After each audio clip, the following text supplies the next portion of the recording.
UPPL मावथिफोरनि मावबादा दिनै 2020 मायथाइनि 15 October बृहस्पतिबाराव Udalguri जिल्लानि सिङाव थानाय 34 नं खालेंदुवार इउपिपिएल ब्लक कमिटिनि मावथि मावबादा खुंफुंजायो टंलानि जालुकबारियाव।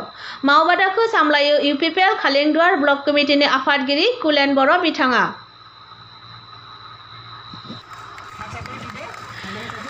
मावबादायाव भेरगाव जिल्ला इउपिपिएलनि आफादगिरि नन्दराम बर'आ बिबुंथिनि गेजेरजों राजखान्थि हान्जानि गासै बुथ कमिटि ब्लकनि मावथिफोरखौ गोख्रोङै हान्जानि खामानि मावलांनो खावलायो।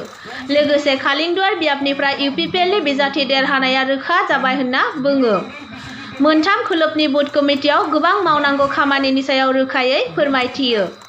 इउपिपिएलनि सिडब्लिउसिनि लेङाइ आफादगिरि बिनुद राभा बिथाङाबो बिबुंथि लाखिना राजखान्थि हान्जानि गिबिसिन आरो गोनांसिन खामानिया मैखोमै सोनारो बुथ कमिटिफोरनियाव। गासै मोन 82 बुथ कमिटिनि खालिंदुवार बुथ कमिटिया खामानि मावनांगौ। लोगोसे खालिंदुवारा ए केटेगरियाव दङ। ओंखायनो फैबाय थानाय जानो गोनां बिटिसि बिसायख'थियाव देरहानाया रोखा होनना फोरमायथियो। इउपिपिएलनि आफादगिरि प्रमद बर', पिटिआर गोरोबथानि सागानगिरि बारग' एनडिएफबि पि बारग' आफादगिरि गबिन्द बसुमतारी बिथांमोनाबो बाहागो लाफैयो।